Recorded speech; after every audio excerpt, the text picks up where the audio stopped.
So next year I try out for the Dolphins. That's what they have in waiting machine.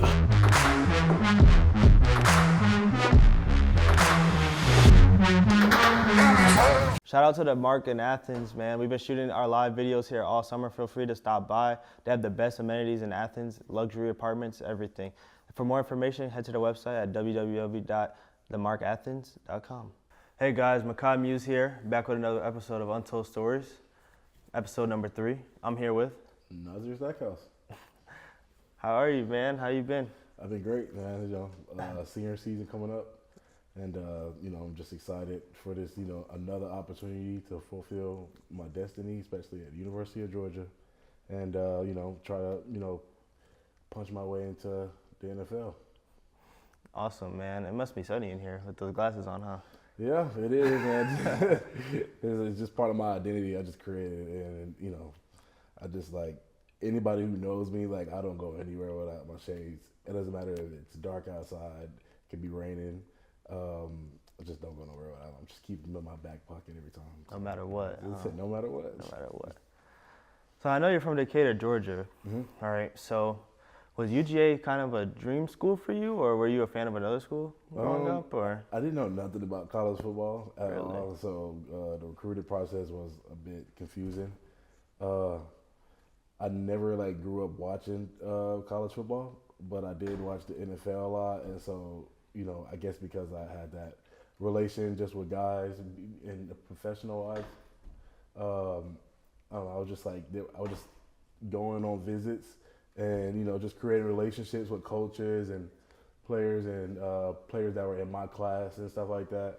Just just trying to work my way around and get to know things and stuff like that. And I feel like when I finalized my decision to go to the University of Georgia, it was basically because Devontae Wyatt, he's from my area, so he was a big influence in my recruiting. Coach Trey Scott, he kind of just gave me that type of wisdom. Everybody like Trey Scott, he's one of the best coaches in the building. So just him giving that type of wisdom as a coach, just pulled me in, and no other coach did that. So I was like, yeah, I want to go to Georgia, but I was going to go to Tennessee. People who didn't know I was going to go to Tennessee. And then, right last minute, I was already committed at the time. And I just kept taking visits to other schools, and they were so nervous. Georgia was like, oh, we got to give them this and that, blah, blah.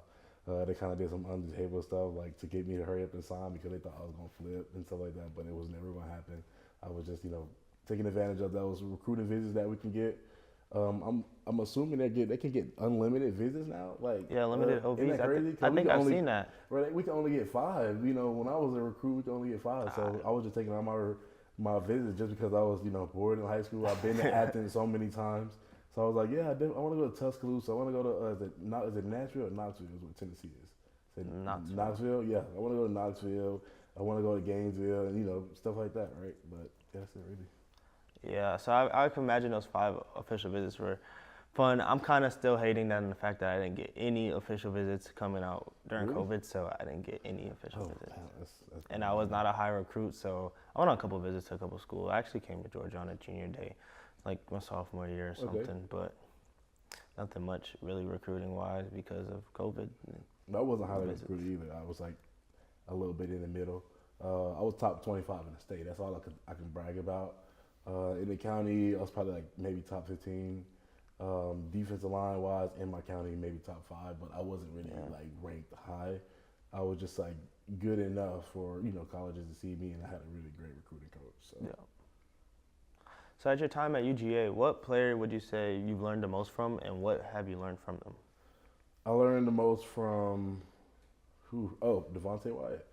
It's just because just coming here and just being just a pupil as a freshman and just watching every player who was of a higher stature than me and just learning from them.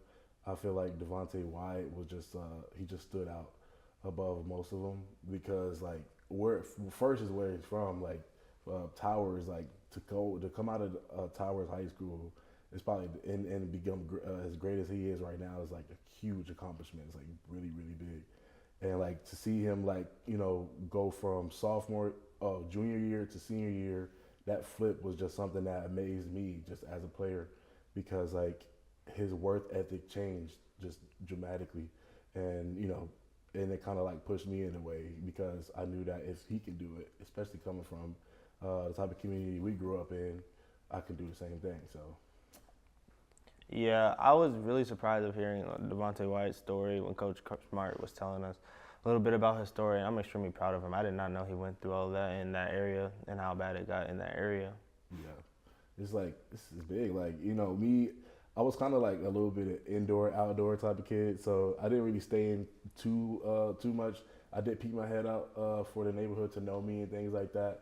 But just because like I feel as though like the brothers that I had, growing up, and like, the relationship with my mom, she kind of like kept us out of that, like, trouble. And then she was always like welcoming. She was always neighborhood welcoming. So like it was never a lot of like trouble where I grew up, but it was definitely a place where it could be trouble. But it's just like, just the neighborhood we grew up in, she was always welcoming. So just like growing up there, it made it a little bit easier for me to play football. All my brothers play basketball. I don't play basketball, obviously.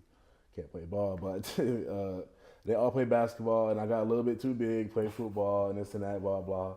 And so like it was just something that almost ran through the family, because some of them fell off with sports, but sports always ran through the family. So just growing up in that neighborhood and having fun with the kids and going outside, playing basketball, football, whatever. It's just what kept us, like, I feel like, safe, and kept me safe, like, growing up. So yeah, bringing it back to football. So I know you play the same position as Jalen Carter. So how would you say it's been like filling the position now that he's gone and on to the NFL? I would say that it's something. It's nothing that I haven't seen before, because Jalen was out. For people who do know, Jalen was out after the Missouri injury and stuff like that for like 4 games. And me, Warren, and Zion, we had to like hold it down for like 4 to 5 games, all the way to like playoffs where he was available to play and stuff like that. And like for him to go on to the draft and be successful as he is now, I'm pretty sure he's just gonna be just expecting the same but a little bit more better type of defense that he watched when he was sitting out for those games. Like, it's something that that we follow, especially as a standard at University of Georgia, and just as D-line period. It's like, next man up mentality. So like, even if Jalen is in the league, we're still gonna have guys that we want to put on the field, but it's up to them to put that work in. That's all it is. Yeah, they had a little rotation going. You guys definitely filled the shoes there.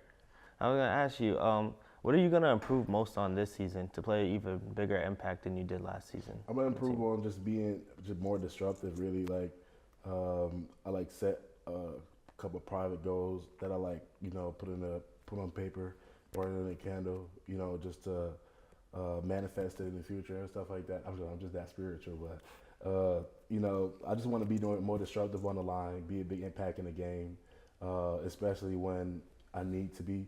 And Coach Scott always say, make 100% of the plays that come to you. So like, every play is not going to be a play where I need to go and make the play. But if I'm being a role player like I've always been since freshman year, then I can go out there and still be an impact. And like I said, make 100% of the plays I'm supposed to make. So if I'm playing my gap and the ball is coming right to me, then that is 100% the play I'm supposed to make. But if I'm in the 3-tech on the right side of the line, the play goes all the way to the other side of the field, my job is to cover down, but I'm not expected to make the play.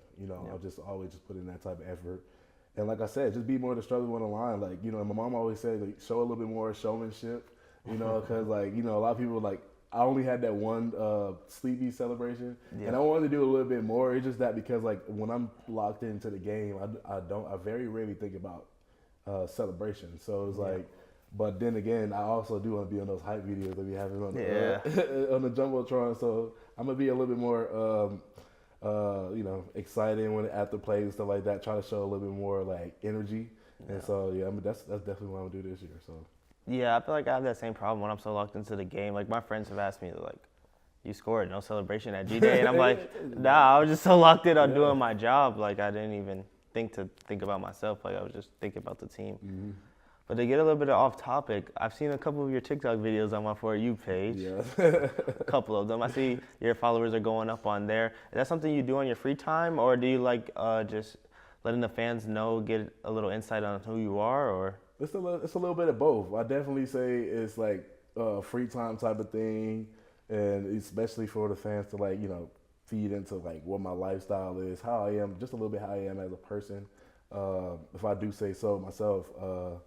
But like I just do it just like I like to make people laugh. I like to entertain people in a way to where I know it can like open up opportunities for other things. But it all started as just a joke. Like at the time, TikTok was called Musically, and I didn't really like it as an app or anything like that. So I was like, I'm not doing that. And then I watched one video, and then one video went to 3, and 3 went to like 10. And I was like, you know what? I think I could do this. It's not hard at all. And so eventually they changed the name, and they made the controls and editing easier to do. And it was kind of like something that kind of like lured me in. I was like, this is kind of easy. I could try this. And then I made a couple of videos, made myself laugh, and I'm like, if I'm laughing at this, I know someone else may laugh at it. So and so I just used it just as a platform to build. And this, I came from a lot. No, I came from very little. Starting because like it was like, of course it starts small. Like you got to start somewhere. But I feel like that pride I had as a teenager in a junior year, it was just more of like a dang, like let's just let's just see what this video does. Let's see what this video does, and this and that, blah blah. If one hit 200, don't care. Next video, one hit 300, like next video. My most viewed video, my first view video was 14K, and I was elated. I was like, yeah, this is it right here. I was like, this went viral. It's only 14K views. It's not viral.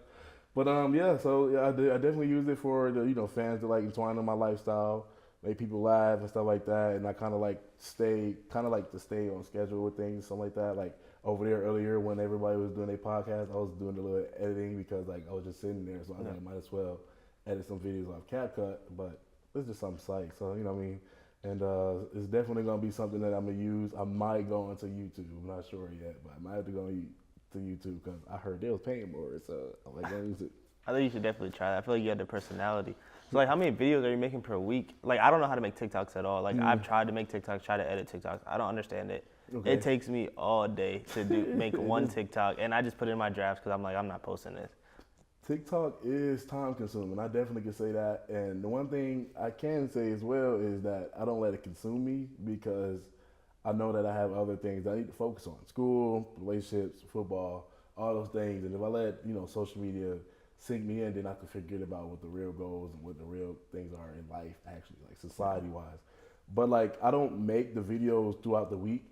I'll make 10 videos in one day and put them all in a draft. And I would pick a day to post them. So I'll be like, Monday I'll post this, and then maybe 2 weeks after that I'll post this, because like I feel as though like if I can post these then, because it's always trends and everybody hop on trends and stuff like that. I like to get the end of it, because then they'll forget about it, and then some other people will look at it like, oh, I remember this, that, blah blah, and then the algorithm is kind of weird. So you just gotta like, me personally, I just like to put it out and I post every morning, and I try to like feature people in there, like a couple of our teammates, and try to put a couple of songs in there that people are familiar with and things like that, just to keep ahead of the game, basically. Yeah. You know what I'm saying? Yeah. Seeing that you have like a big social media presence, so like, what would you do if you did not play football? Like, what would your career be? What would you like to do? Your goal? What would be your dream job? Like, if you didn't play football? I really wanted to play basketball. Like, I really wanted to play basketball. I had really strong hoop dreams. Like, I really wanted to be a hooper, but then your boy got a little chubby, and then hoop dreams went down the drain. So it was like I didn't really realize what I wanted to do. But I did have a vision sophomore year. I was like, man, if I play football, I'll probably be like an actor or something like that. It's gotta look easy. All you gotta do is remember lines. That's it. I was like, I could definitely do that. All you gotta do is remember lines. You have to face your reactions and stuff like that. I could definitely do that. So that, or like sports broadcasting. There's been some times where I had public speaking, talking in front of classes like 120 students. That was the easiest thing ever. And, I was always real close to my professor at the time. And so, having public speaking with him was so easy. So all I had to do was just talk in front of the class for 7 minutes. That's it. He's like, yeah, you can just do that. And so I was like, if I could do that, I can probably talk on the camera too as well. Yeah. But either or, actor, broadcaster, something like that in that realm. Yeah. Yeah. So I had public speaking and I dropped it because I was afraid to talk to so many people. I'm kind of getting better now at it. I would take that it you guys can see. So yeah. it might be my thing. We might have to add that back to my classes and get that going. Bring it back into football. Knowing that you were almost committed to Tennessee, what is it like keeping up with a high tempo offense like Tennessee as a D lineman? It is challenging. Like anything is challenging, but Tennessee did have a unique way of playing football. Obviously, you watch the game and stuff like that. They tried to start a little bit of high tempo paced offense, and but it was, like I said, it was challenging, but we did find a way, and we remember that practice week. All day we're doing fastball. I'm talking about 7-play racks. Coach Scott was not taking me out.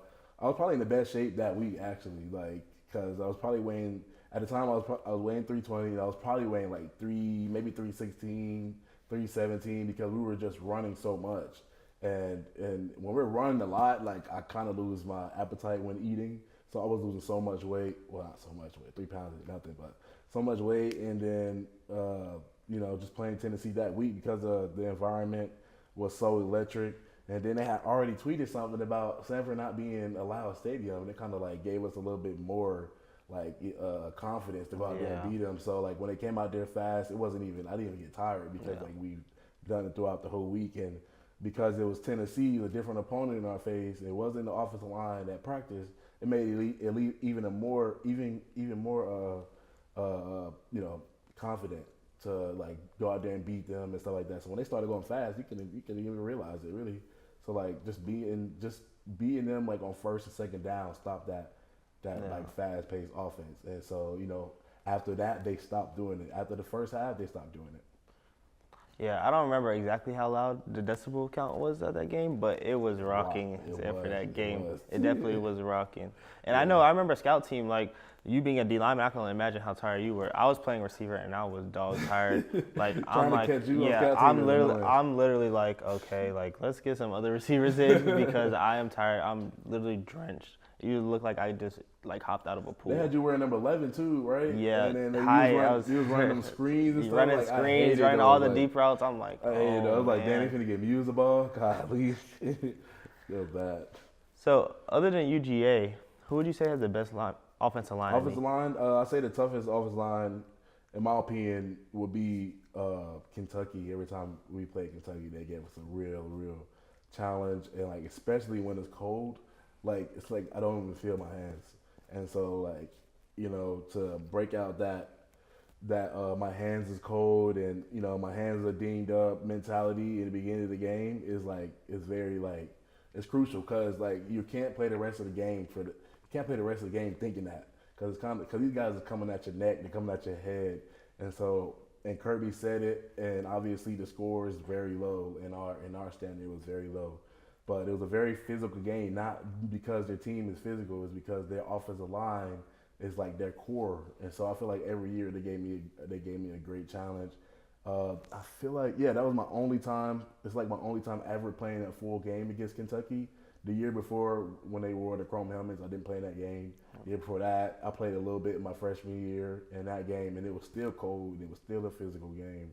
But Kentucky definitely had a really physical offensive line. Yeah, I feel like that, and then like you said, the cold has a huge factor. I remember going to that game, I didn't play at all, and I was just freezing on the sideline. Yeah. I was so cold. Now, I don't know if you keep up with the scheduling for the upcoming years and stuff, but we have games in Austin and Tuscaloosa coming up. So how do you feel about that? Like, you know what I mean? I've never gotten a chance to play Alabama, and I've always wanted to play Alabama. I couldn't play in the national championship game. I had plantar fasciitis in my foot, and Coach didn't even look my way. He was like, "Nah, just sit here. Gonna let the big guys eat." And so I'm like, "I'm not big." What the hell's going on? But I was, and then for them to play Texas too, it's like crazy. They're playing Texas, playing Alabama, Ole Miss. It's like it's almost every ACC is they have an SEC game every week, and for them to play Bama and Texas, that's a big challenge. And I feel like we're gonna fulfill that. Like I feel like we're gonna really like show the world that like we're Georgia for a reason. Like we understand it for a reason. But it's up for those guys to do it. So, but it's definitely gonna be great to watch. It's definitely gonna be great to watch. Yeah, I'm definitely excited for those games. I know you won't be here. You're probably mad that we didn't get like, scheduling like that while you were here. It was bad. Like our opening, I don't even know what our opening is. At UT Martin this year. Yeah. Our opener is UT Martin. UT Martin. No game. No, UT Martin. No discredit to UT Martin. This is that we really wanted somebody like I don't know, like Virginia Tech maybe. We were supposed to play Virginia Tech. I remember that, and they flipped it to was it Oregon? I forget what year that was, but we were supposed to play Virginia Tech one year, and we didn't end up playing them. But it was bad. Yeah. Now to go on to some more casual questions. So, are you a cat or a dog person? What would you say? I am a dog person. Like I tolerate cats, but I love my dogs. Like what I mean, I'm a dog myself, but I love my dogs. Like they just show that type of like what I mean, that emotion when you're walking the door. What I mean, your dog is always gonna run up to you and show you love regardless of how you feel and this and that. Cats, they see you. You're here. It's nice to see you. I was already relaxing before you got here, but it's good to see you. And then like with cats, like when you train a dog, it's like a dog wants to please you. A dog wants to show you that I can do it. Cats, you gotta make me do it. Like, why I gotta make you do it? Like, what I mean? I'm trying to help you out. Like, well, I'm a big dog person. Love my dogs. Yeah, I definitely understand. I have a dog myself, and you could see like their personality. You could definitely see like dogs don't fake it. But cats, I don't know how to read their body language. Exactly. I don't know if the cat likes me or if it's about to attack. I do not. Like I can tell with your dog, like when I first met your dog, she was a little like nervous to see me and stuff like that. And then like as she got a little bit comfortable every time those are times that she see me, she can come up to me, this and that. I could call her over and she actually run over. You know what I mean? Yeah. So yeah, you could definitely. That's why I love dogs. Cause like you could just connect with anybody's dog. Like you just have to know them. That's all it is. Yeah. Apple juice or orange juice? Apple juice or orange juice? I love both, but it depends. You cannot drink orange juice regularly throughout the day. You will have bubble guts. I'm not sure if anybody has that problem, but I do. But I would say apple juice. Apple juice is 100%. If it's apple juice or orange juice, I'm going to pick apple juice every time. So, Apple juice every time. Every time. I'm a person that I could drink orange juice all day. So you'll drink orange juice right now? Yeah. If we had anybody got a glass of orange juice back there, I would drink the orange juice. It's a breakfast beverage where you don't drink orange juice. I'll drink orange juice at 12 o'clock at night. So you'll drink orange juice after you brush your teeth? No, not after I brush my teeth. Okay, Nah, not after I brush my teeth. But if I'm on a game and there's some orange juice in the fridge at 12 o'clock, but you're not going at night. You're not going just like, you know what? Let me go get some orange juice from Kroger. You know what I mean? You'll be like, let me get some Ocean Spray or something like that. And it's not gonna be orange juice. It's gonna be like, I don't know, like fruit punch or something like that. But apple juice is 100%. You can get that and you can drink it warm. You can't even drink apple juice. You can't even drink orange juice warm. It tastes horrible. I'm not drinking apple juice. The ones at the facilities are good. The ones at the facility are good. They hit after a workout. But I have yet to drink an orange juice after a workout. So maybe I do like apple juice more. There you go. I'm saying. Now we're going to bring in some fans, see what questions they have. We'll be live all summer at the Mark. Feel free to stop by and ask some questions. Hey, Nazir, thanks for joining us today. Question for you. Do you have any kind of traditional thing you do before the games? And is it any different when you're playing a home game versus a road game? Do you have a certain thing that you'd like to do to get you ready right before the game? You would be surprised. I do not have no pre-game routine. I would feel like if I did, the only one would be walking the fields. I would say 30 minutes in after we've kind of like gotten dressed and everyone's kind of loaded into the stadium. Two actually, it's actually two. I always give my mom a call on the phone. We talk for like maybe 40 minutes while we're at the hotel, and so we just talk and this and that, just chop it up. She always, you're just gonna have a good game, this and that, blah, blah, focus, this and that, blah. You know how moms are. Yeah. And so, but if I can't get that walk, around the field, then I just sit in the locker room and I just listen to whatever vibe of music I want to listen to, whether it's hip hop, R&B, Sometimes I listen to little countries. You know, some country guys on the team that put me on some Morgan Wallen. Morgan Wallen is actually great. Shout out him. And so it just doesn't matter. I'll just listen to it and I'll just vibe with that in the locker room. And sometimes I kind of like fall asleep. It's like the guys don't even pay attention to me because they're all getting ready to.